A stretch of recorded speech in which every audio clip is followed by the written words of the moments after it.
Hi friends, welcome to World Explorer India. On account of World Heart Day on September 29, this week we are discussing about heart and care of heart. So today's is about introduction about heart and some of the important topics. This is the structure of heart. In the heart we will see right atrium, right ventricle and left ventricle. So these are the four chambers of the heart. Again, atrium is also called as auricle, that is right auricle and left auricle. Right auricle and left auricle are separated by septum, and right atrium and right ventricle, in between there is tricuspid valve. In left atrium and between left ventricle there is bicuspid valve, and again we can see the pulmonary valves. Now the blood which is coming enters the right atrium and then right ventricle and then goes to the pulmonary artery to the lungs and again returns back to the left atrium and then to left ventricle and then goes out via aorta, and it will enter the systemic circulation. And next thing is, heart is the structural organ of the body which is circulating the blood with the help of blood vessels. So what are the blood vessels? Blood vessels are arteries and veins. This is the electric conduction system of the heart.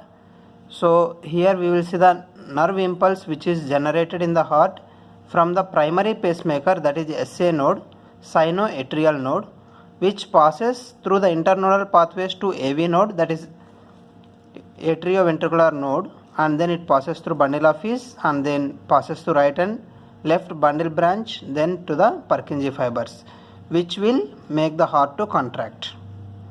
So blood vessels are arteries and veins.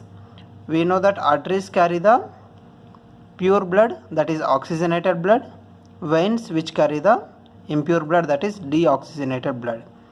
Now pulmonary artery and pulmonary vein is exception for this, because pulmonary artery carries the deoxygenated blood and pulmonary vein carries the oxygenated blood. So pulmonary artery carries the blood from right ventricle to the lungs, and then pulmonary vein carries the blood from lungs to the left atrium. Now blood pressure, we know that again pulse pressure is important. Pulse pressure is equal to systolic blood pressure minus diastolic blood pressure.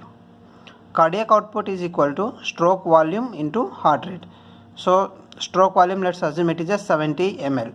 Now if the heart rate is 70, so it will be 4900. So approximately in 1 minute the 4900 ml, that is approximately 5 liter amount of blood which is present in human body, passes through the heart. So this is a normal thing. Next is ejection fraction, that is percentage of volume of the blood which a left ventricle can eject per heartbeat. So normal ejection fraction is 65% to 70%. This indicates the efficiency of left ventricle. Means in prolonged diseases or chronic diseases, after some age the function of left ventricle decreases because of the various disease conditions such as left ventricular failure, or else hypertrophy, left ventricular hypertrophy, or else infections to the left ventricle. So whatever the reason it may be, left ventricle may not send the blood out into the systemic circulation.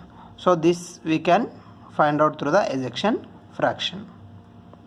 Next is mean arterial pressure. This is calculated by systolic blood pressure plus 2 into diastolic blood pressure divided by 3. Next is CPR. CPR is cardiopulmonary resuscitation. Again in this we are going to discuss basic life support and advanced cardiac life support. So these are the guidelines which is given by American Heart Association. Next, these are the diagnostics which we usually do in cardiology. ECG, that is electrocardiography. This is again 12 lead ECG is available, and then echocardiography, then treadmill test, single positron emission computed tomography, magnetic resonance imaging and computed tomography scan. These are the microbes which cause infections to the heart, streptococci, staphylococci, enterococci and MRSA. These are the most common microbes, and again the list is endless. Some of the diseases: Chagas disease, which is caused by Trypanosoma cruzi, and atherosclerosis is plaque accumulation, that is fatty accumulation in the blood vessels. Then hypertension, increased blood pressure, angina, chest pain, myocardial infarction. AAA is abdominal aortic aneurysm, heart failure, again right heart failure and left heart failure. So these are the diseases which we will discuss in coming days. Yes, smoking, salt, sedentary lifestyle, systemic infections and sugar levels. So these are the causes for heart problems. So if you stop your smoking, or if you stop decreasing the salt or controlling the salt in your diet, avoiding the sedentary lifestyle and avoiding the infections, for example after dental extraction, if the proper antibiotic therapy is not being taken, the infection will pass through the systemic circulation from the dental extraction site to the heart, which may cause the pericarditis, that is infection of heart. So such things should be taken care of. So that is avoidance of systemic infections. Sugar level management: diabetes persons are very high risk of getting heart diseases, so they should ensure their sugar levels are maintained in a normal manner.